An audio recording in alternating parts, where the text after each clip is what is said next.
Hello, world. Welcome to the third episode of Outside the Valley, a podcast where we interview remote startup leaders, workers, remote work advocates, and companies who thrive outside of Silicon Valley. This is a podcast where remote companies share what works and what doesn't, so you can do it right. Outside the Valley is brought to you by ARC, the all-in-one remote hiring platform that enables companies to easily hire remote software engineers and teams. I'm your host, Jovian Gautama. Today on the show, we have Krister, the CEO of Toggl, a simple yet powerful time tracker that helps you learn how much your time is worth. Now, if you're already familiar with Toggl, you'll notice that they have a very playful, authentic, and fun branding. So we talked about that. We also discussed how Toggl evolved from a software consulting company to a product company, the importance of brand authenticity for remote companies, why playfulness is an important asset within Toggl, and how Toggl keep their culture fun. I had a very fun chat with Krister, and there's also a blooper at the end. So, you can skip directly to the end, or listen to the whole episode first, maybe learn a thing or two, and then get to the blooper. Hope you enjoyed this episode, and here we go. Krister, welcome to the show. Hello, and I'm really welcome right now. Thank you. So, just to start, can you share a bit about yourself and the history of Toggl?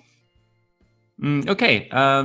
Actually, to start with Toggl, I have to really start from long time ago, because before Toggl, there was actually a local Estonian software consultancy company. So we built all kinds of software, and we actually started like way back in year 2000 already. So we did all kinds of software, custom software for different companies. And as we had like many projects ongoing all the time, we had this issue that we didn't really know where we are spending our money. Or like actually we're spending our time. So we would be losing money on that. So we started looking for a solution to track time. But unfortunately, in early 2000s, there wasn't any good solution. So we, of course, being a software company, built our own, and we released Toggl as a totally free product in beta in year 2006 already. Mm-hmm. But that was like kind of just like a hobby for us. We didn't really think of it much, I would say. We got a couple of thousand users. We were pretty happy. Whenever we had some time, we just like played around with it. Mm-hmm. And then in year 2008, when the big financial crisis hit, it actually hit us really hard, because we lost pretty much like 50% of the revenue overnight. And then we had a situation that we had a room full of engineers doing nothing. So then we actually took the decision that, hey, we have this thing called Toggl, which no one actually has loved before. And we have some users on it. So let's, build on it. Why is it called Toggl, by the way? It's an interesting one, because we just took a random name generator and used it and we got it. I think like some 20 options or so, but this one had kind of like the best vibe to it. Yeah, super catchy. Yeah. Yeah, super catchy. It's like Google Toggl. Come on, what's there not to like? Right, exactly. But yeah, from 2009 onwards, we have been more like a product company, and it actually started growing really fast. So in 2011, we actually decided to ditch all the software side or consultancy side of things, and from 2012, we have been purely a product company. Mm-hmm. So basically, like Toggl actually has 3 birthdays in a sense. So 2006, 2009, 2012. And up until this time, we were purely like a local company. We had office in Tallinn. We had people working from there, and well, pretty much like normal as things go. But the thing about Estonia is that it's very small place. All in all, it's like 1.3 million people, the whole country. So, and there are like many startups in Estonia, many engineering companies around here, and also many big companies are also like from all over the world. And that means that the kind of engineering skills are really, really hard to come by. And for us, it was a big problem because whenever you started hiring someone, it just took month and month to get someone. And most of the times you got someone who's junior or who didn't know anything or didn't have the skills required, and so on and so on. And then one day we had this weird idea that, hey, let's do a test. Let's do an online test. And so we did that in year 2014. We built our own first online test to really harness this kind of I would say global workforce, because then we actually envisaged that, yes, this is the way to go, because we don't want to stay in this tiny market of 1 million people. We want to go to the market of 1 billion people. Right. And we put the test online. We advertised it in Facebook, actually, friends and family and everything like this. And we got over 100 candidates for that. We hired one guy, first remote guy, and he actually was from Estonia. But he is a remote guy, and he was our first remote guy. So so basically, Toggl just started hiring remotely since 2014. Yep. And how many team members do you guys have now? I think that 2014 we still had something like 15 people, less than 20 anyway. Can't remember exact numbers, but now with Toggl and all the other siblings we have, I think we have passed 100 people mark.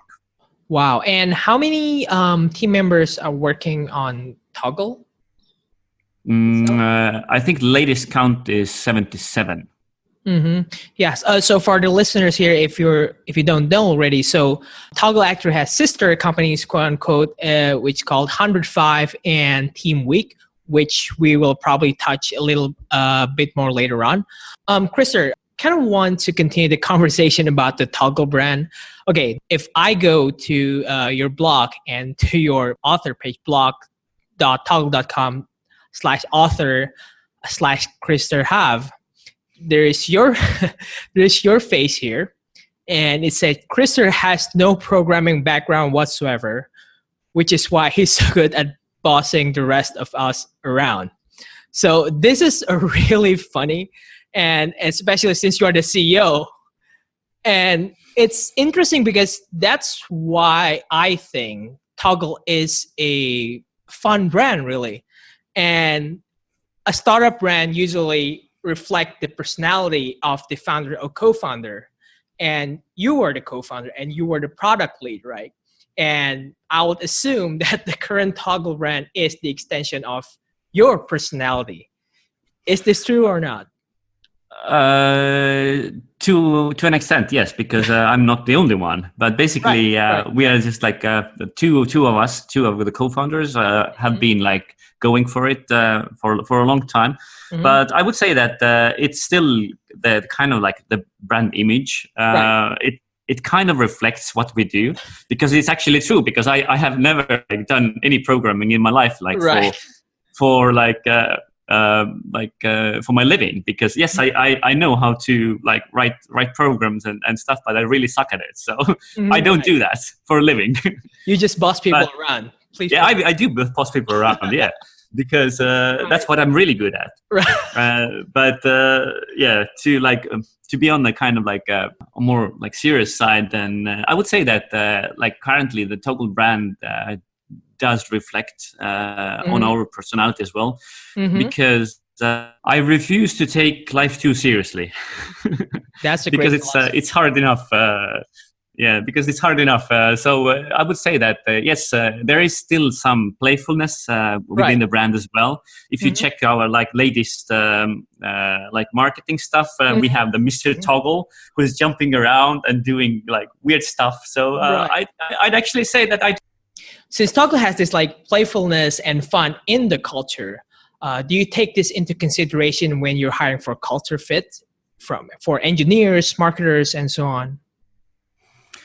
Yes, definitely, because the culture fit is, I think, probably the most important thing after or even before skills, because you can teach skills, but you cannot teach personality. I would say that this is really, really big part of what we are actually testing when we do our hiring, because our hiring is not just like online test. It's actually quite long, because for example, if you hire someone, and that pretty much is any position, is that we have this online test. We might have thousands of like candidates, but we do whittle it down to like a manageable number of people. So I would say, like, when we started out with 3,000 people, probably no more than 20. And out of that, we will do the first video interviews to really see, are they really the ones that they say that they are, and also ask like difficult questions about their skills and so on. But then we always conduct a test week as well. So that means that you have to work with the people for a week as well, with the team you're being hired to. And with that, you will see a lot of the kind of like personality traits as well. And there will be another interview with me as well. So it's like, sorry for all the candidates, because there will be a lot of interviewing. But the thing is that we only conduct the latter phases with the number of people will go down anyway. So I would say that the ones that already arrive at test week, they are done really, really well. Got it. So getting back to the brand authenticity and the brand culture here, do you think that remote companies or distributed teams like Toggl, and we have other examples like Blooper, Zapier, and so on, do you feel like when you are a distributed team, you need a stronger brand authenticity and identity more than ever for the sake of higher retention rate? You mean like employee? Employee, yes, exactly. Employee. Yeah, employee retention. I would say that definitely you have to be really upfront what you really are, and you cannot do nice marketing text on your website and then the real life will be different. So I would say that for us, it's pretty much what you see or read about us on the website, it actually does apply. So I would say that you have to be really, really transparent on what you are and what you provide. Mm-hmm. And I think that for really getting all these new young people, millennials and everyone, then you really have to be fun, because they don't want to go to boring old places. I kind of want to move on the team culture, right? Since most of your team members are distributed, right? Mm-hmm. And sometimes it's not easy to get the vibe, quote unquote, if you know what I mean, compared to when you are in the same office, having lunch together and what you kind of know, this is the feel, quote unquote, of the team. It's slightly harder when you are not in the same place. And for Toggl, how do you guys transfer, again, quote unquote, the vibe of the culture when you are remote? Mm-hmm.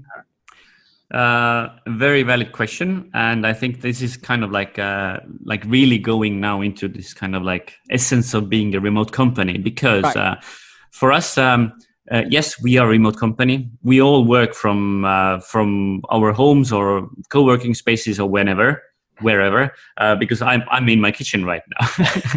Okay. But it's the thing that you really cannot forget that people are still made to be together. Mm-hmm. So they have to have these relationships with each other.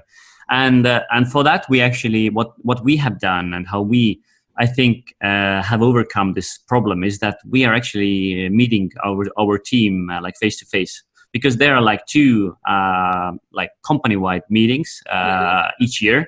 Mm-hmm. We bring people together. One will be here in Tallinn, kind of in home of Toggl, but the other one will be somewhere totally, I would say, random even, because we have been all over the world. But the thing is that we will bring everyone together, and we'll do work together. We'll have fun together. For example, the one that I said, the one that's like kind of like traveling the world. This one is called Toggl Challenge. And the idea is that we bring people together. We then shuffle the team into small teams, and then they each have like a task that they have to deliver during a week.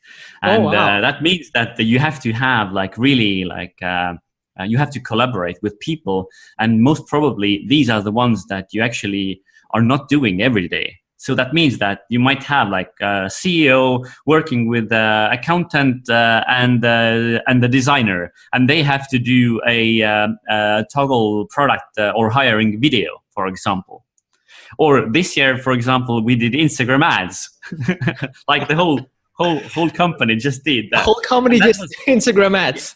Yeah, but then that was hilarious because that's the thing, that you actually will meet people. You have like this whole week together.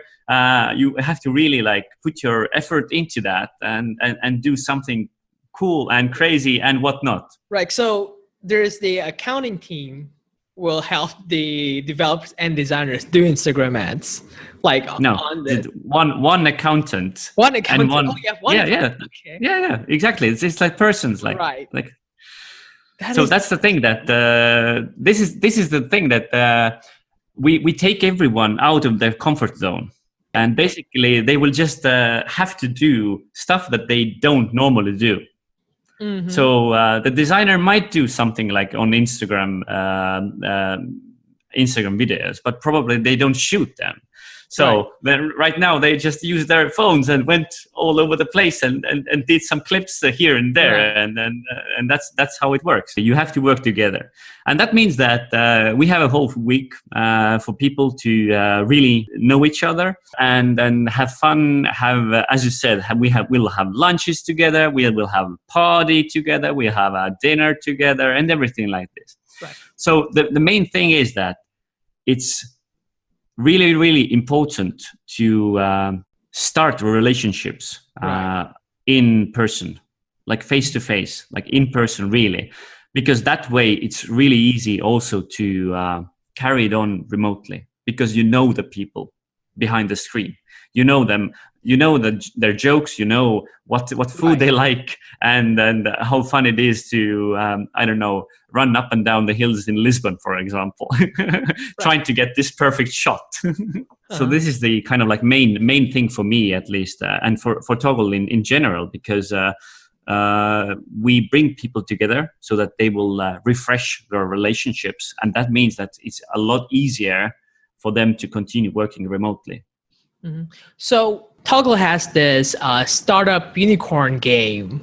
Was it the result of the outings, like of the company retreats? Close, because I told you that there are like 2 company-wide meetings each year, but there will be also like 2 additional ones with their own team, or if someone wants to join as well, like some other team. And this unicorn game actually was born during a team meetup of marketing and front-end team.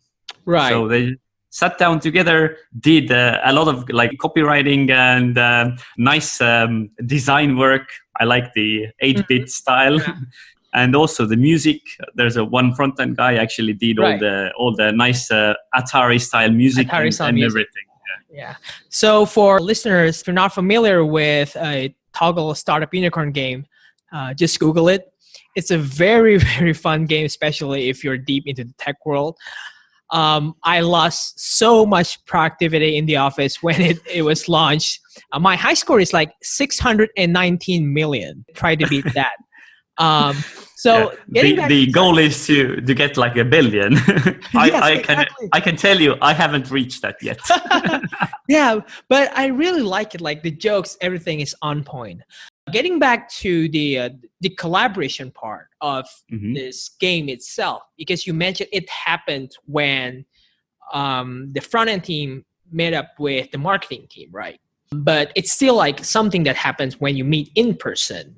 Yep. Do you think with the rise of new remote tools, and more best practices out there. Do you think this is something that eventually companies can emulate, even though in a full distributed team situation?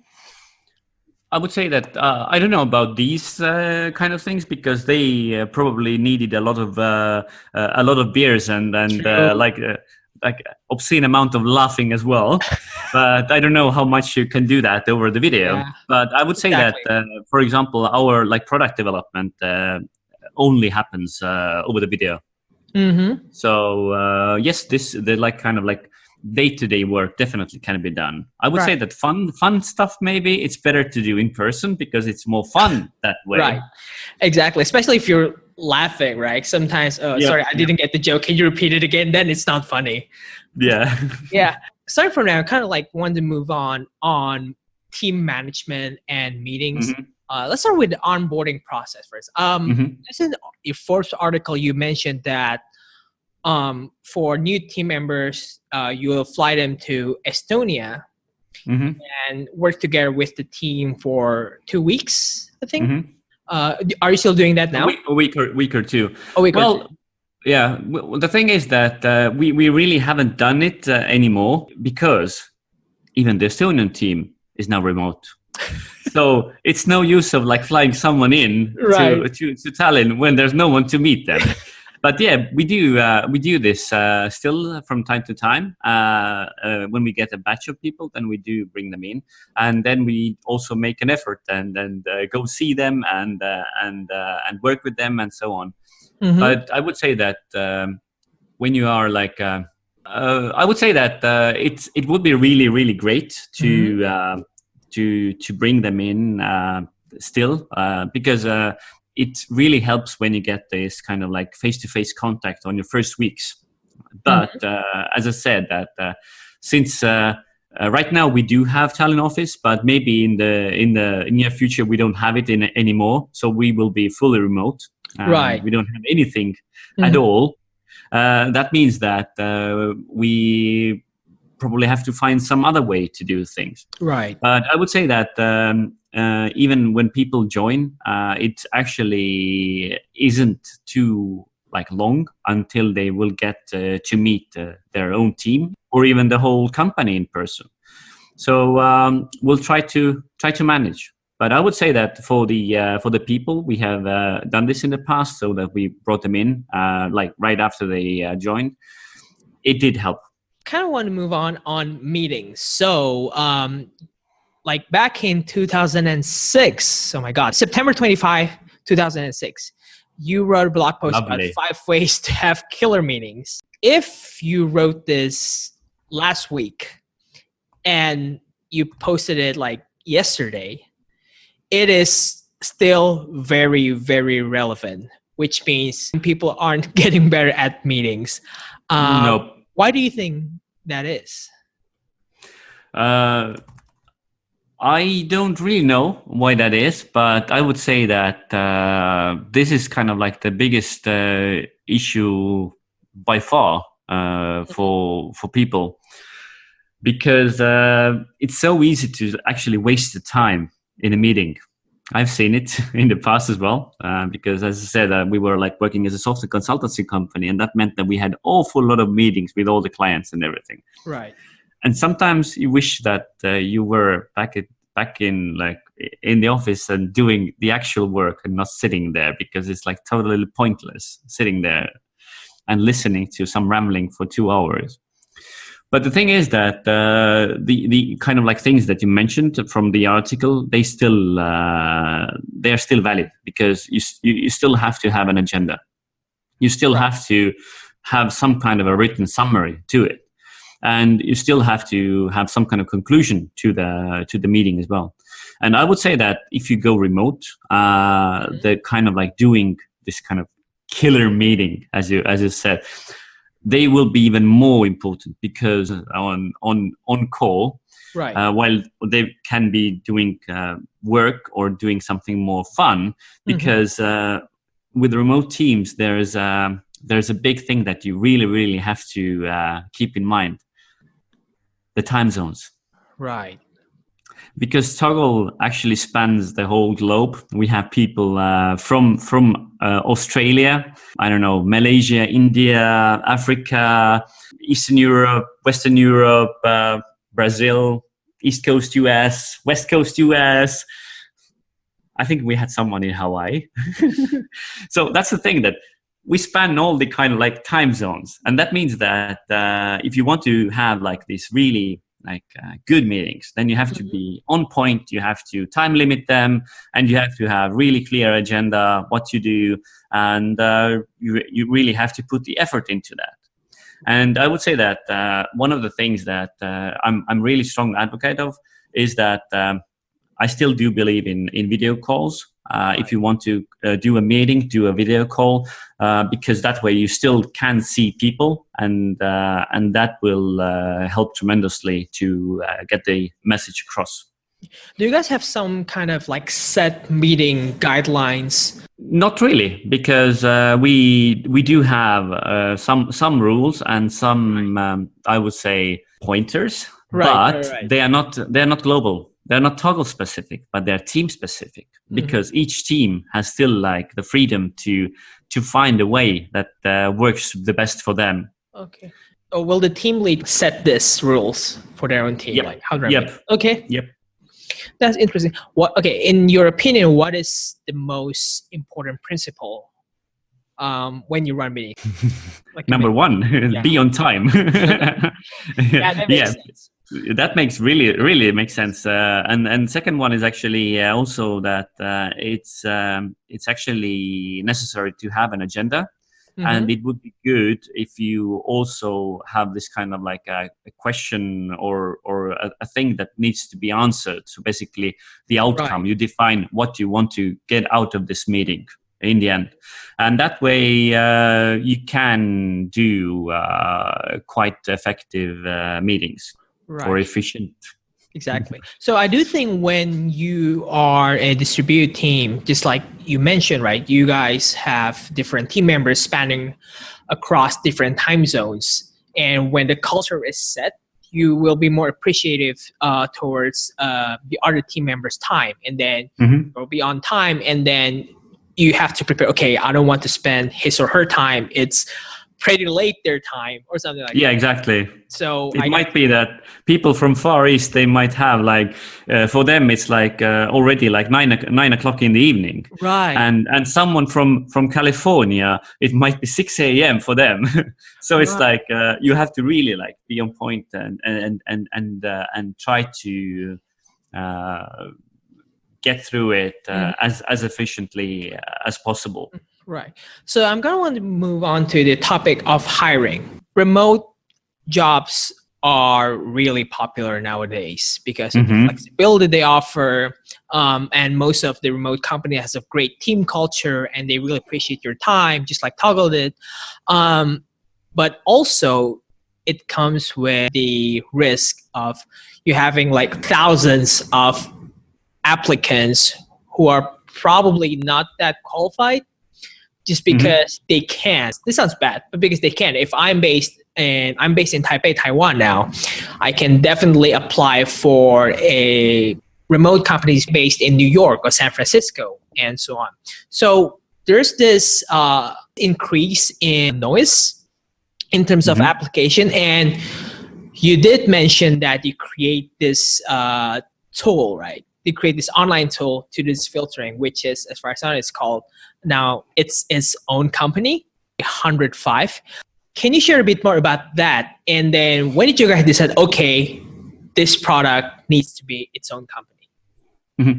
I would say that when we started like remote hiring, it was like a very simple online test, but it was still like it had some resources put into that, and we used it internally, I think, for 3 or 4 years.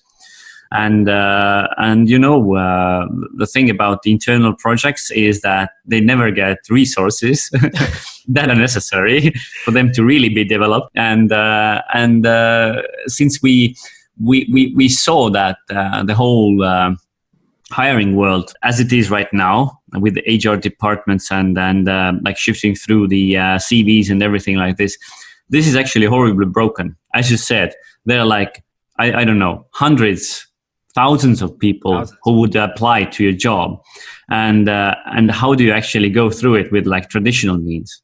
And for that, you need some kind of automated solution, and that's why we actually built the tool that is right now the 105, to actually limit the number of people you have to really look into.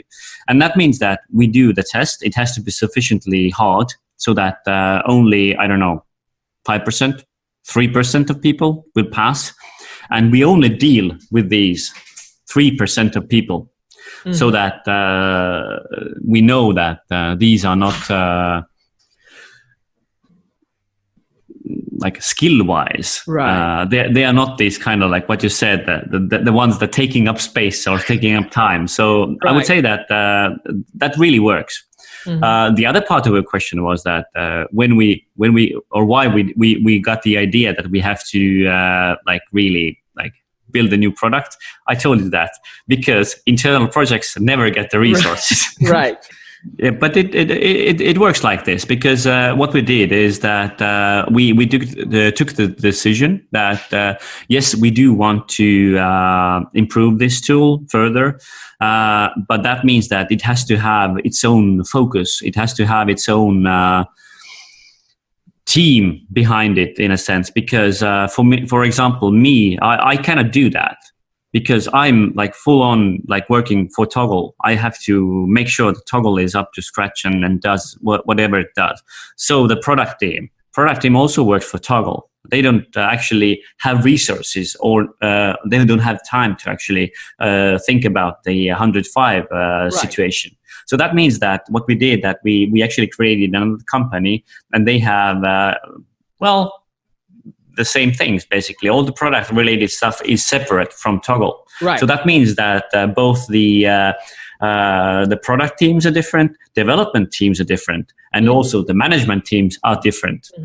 What we are only sharing, they do use our office right now because it makes sense, and we are also sharing the financial department and legal department because that's very kind of like general. But all the product related stuff and support is totally separate. Right. Do they also have company retreats that are similar to Toggl, like biannual retreats and then meetups every couple of months? The biannual one they do have, yeah, and actually like for example this year they also will be joining like the overall kind of like Toggl family. So it will be a family reunion this year. That's interesting. So still in terms of hiring, since you are the co-founder of Toggl, but you previously were the product lead of Toggl, right? And there's this thing about hiring product managers in distributed teams. Like even though you hire people from around the world, but usually when it comes to product leads or product managers, you want to hire people in a same time zone, or doesn't have as much difference with the main stakeholders like the CEO or the director for engineering and so on. So in my opinion, like if you're a product manager, actually your option to work in distributed team is slightly limited compared to other positions. Do you agree with this? I would say that I necessarily don't agree with you. Okay. Because in my opinion, it can be overcome. Definitely, one thing is that the half of it was true because you don't want to have like too much time difference. So that, like you said, that you're from Taipei, probably it wouldn't work if you want to work for like Californian companies because there's so little overlap in your time. So that would be very, very hard. But for example, I would say that for us, the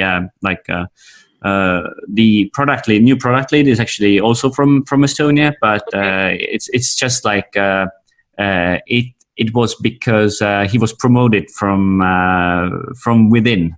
He was not hired, and that actually made sense because he had like the most knowledge of it.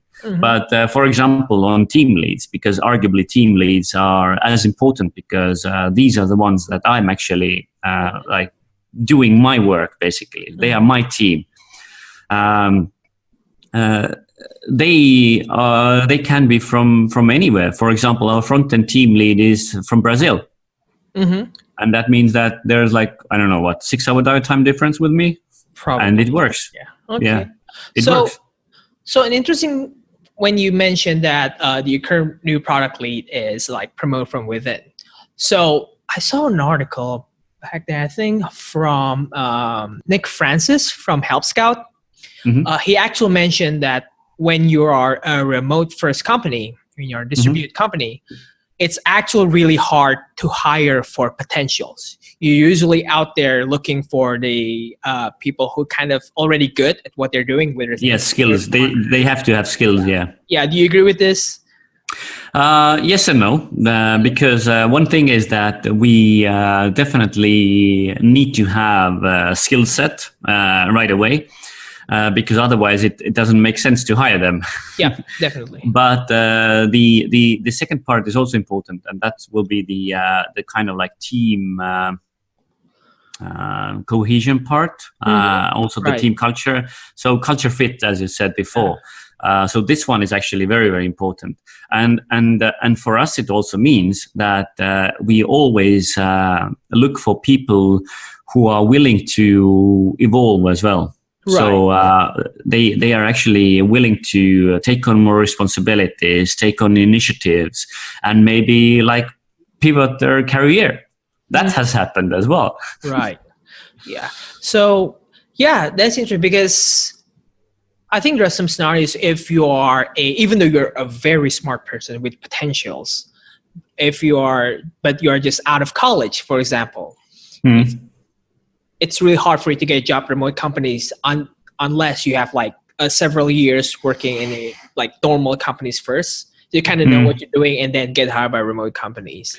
We actually have a couple of people who are like fresh from the uni. Oh, that's interesting. Yeah, they for a couple of people, Toggl was the first job ever. Okay.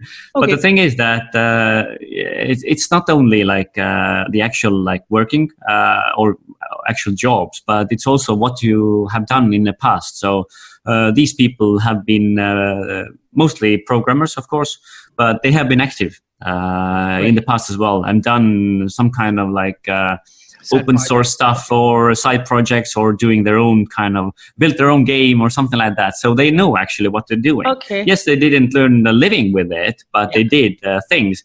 And they actually did excel with the skills test, and they actually also passed the like personality phase of it. Right. So I would say that it's possible. It's what you are and what you do. So yeah. Right. That is interesting.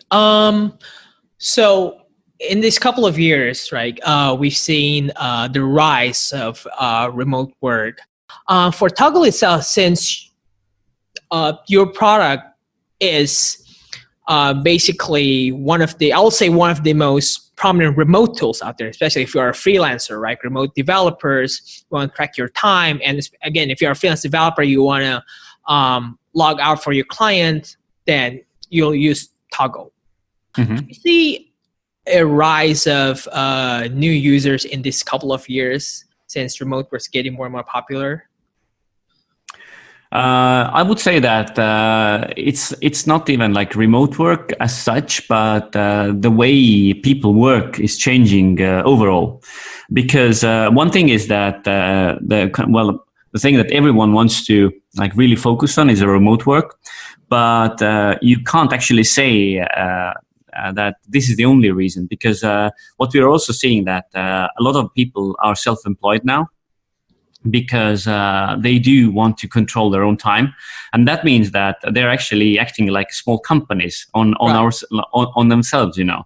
So they also have like several projects they will be working on, or several clients they will be working on, and then actually they do need means of seeing where they spend their time on, because a lot of people don't want to do one thing. They don't want to be like in the office from 9 to 5. They want to do like cool stuff. They want to do, develop mobile games in the morning and paint Japanese paintings in the evening, right? And have fun on the beach in during the lunchtime. So that means that they want to have this flexibility. But on the other hand, they need to also be productive. Because that's what all the employers want from them. And that means that they have to be really also like knowledgeable of the time as well. And Toggl is there to help them. Mm-hmm. Yeah, that's fantastic. So for the last questions for this interview, do you have any advice for companies that is considering to hire their first remote team members? Mm-hmm.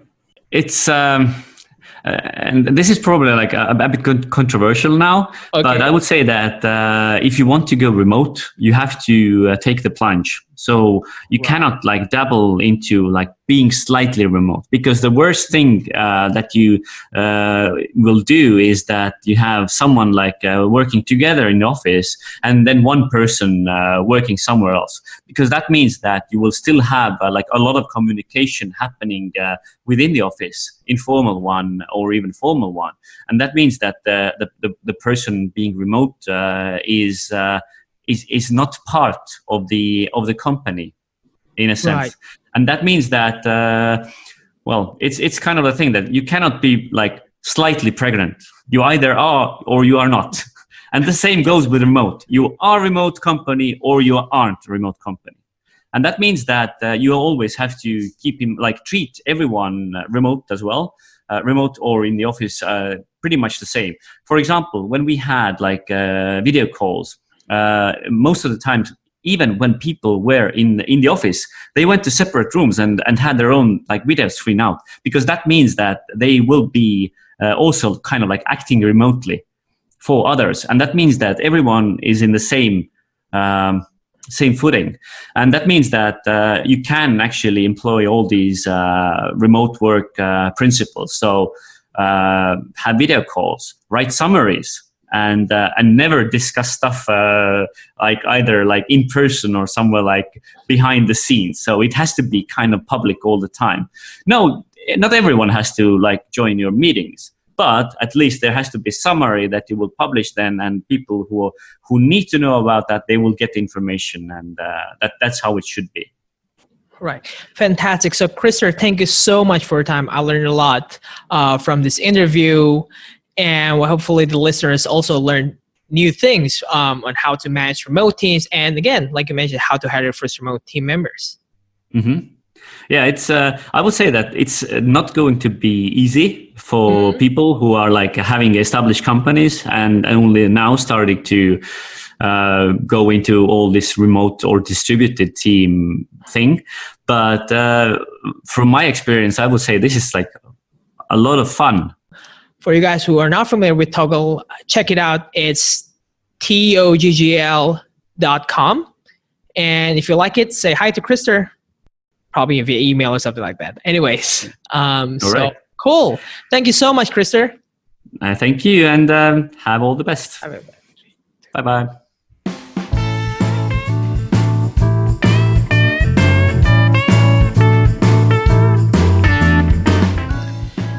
And that's it for another episode of Outside the Valley, brought to you by ARC. We created this podcast with the hope that in each episode, you can learn something new from other remote startup people. So if you have any feedback or suggestions, please don't hesitate to reach out to me at jovian@arc.dev.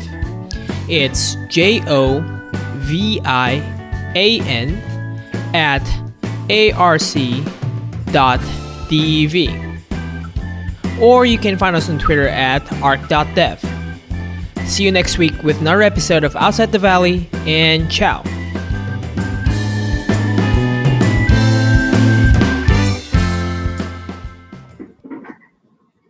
Sorry. It's okay. My fridge just started living. I thought it's your pet. Like No, it's a fridge. But